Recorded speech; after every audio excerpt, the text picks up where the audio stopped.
My project started off with research into the recent imported recycling bans put in place by China and Malaysia, who are receiving 30% of Australia's recycled goods. As a result of these bans, significant amounts of recyclable waste has ended up in landfill. In 2016 and 2017, Victorians generated 12.9 million tonnes of waste, and around 67% of that waste was originally collected for recycling. The mass stockpiling of waste in rubbish dumps can present risks to public health and the environment, as there is an increased presence of combustible waste materials all in one place. In 2017, this led to a blaze at the Goloubeva recycling facility, in which many homes in the area had to be evacuated. While exploring these waste management issues, I also investigated the dumping of curbside waste and the legalities surrounding ownership and scavenging.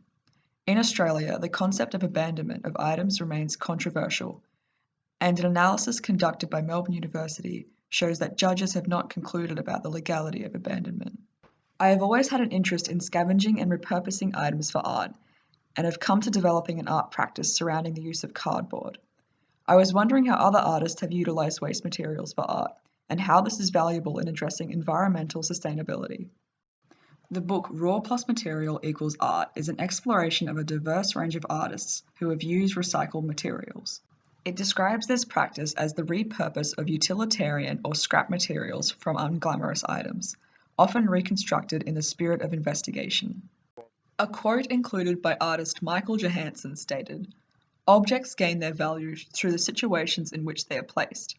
In other words, what defines the value of an object is not the material it is made from, or the function it serves, but its position in a context."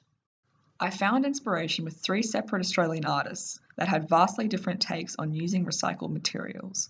Jess Knight, a puppet maker who is the founder of a group which focuses on developing puppets out of recycled rubbish materials. Daniel Lynch, who utilises rubbish to construct street art projects.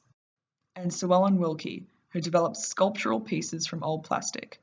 Sue Ellen got back to me with answers for a short interview in which we discussed her materials and the impact of environmentally conscious art.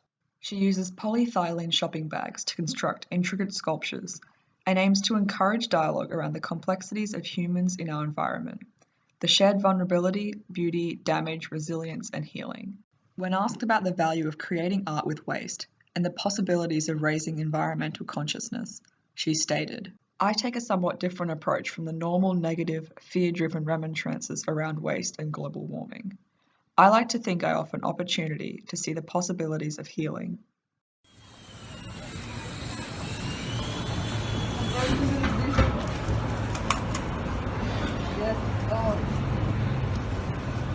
Another piece. For my project, I had initially thought about developing an app that would allow people to post objects that they were going to be leaving on the curb for collection, so scavengers have the chance to acquire them before they go to landfill. Given the unclear legalities surrounding curbside scavenging, I decided to take the approach of a public art piece. I found much inspiration from Daniel Lynch's street art and his views on bringing rubbish back to haunt you. I decided I want to do a piece that would bring rubbish back into the public eye. This is where I had the idea of some kind of trash monster, which would be me wearing a costume made of rubbish and lurking around the public environment. This then developed into the trash wizard character. I believe that there are issues with how comfortable we are with discarding unwanted packaged items. Once it is in the bin, we no longer have to think about it. By bringing rubbish back into the public space, I wanted to encourage people to acknowledge that even though they've put their rubbish in the bin, it still exists and is just being stockpiled in landfill. I chose to walk around crowded shopping districts of the CBD and based my expedition around the Bourke Street Mall, an area of Melbourne that is very well manicured and presentable. It may have been good for me to wander around somewhere that had more litter, to highlight the importance of cleaning up, but I feel like that by being in a location that was already so clean, my presence was a lot more striking. It was as if the trash wizard truly didn't belong there, even if he existed as a result of the way we consume products. The materials I used were collected from the consumption of products in my own 2-person household, as well as a few donations from friends. Collecting these items made me realize just how much single-use plastic we use and discard on a daily basis, as I had more than enough to develop the costume. I think that with the amount of rubbish materials we have available, There are so many opportunities for artists to explore the potential of recycled art, and it is an infinitely better alternative to these materials ending up in landfill or littered in the natural environment. It is valuable to consider the continued life of rubbish after it has fulfilled its short purpose. Turning discarded materials into art not only gives them new life, but brings them back to the public consciousness. Through this project, I was able to engage with the public in a very entertaining way that I hope will encourage discussions surrounding the future of waste management.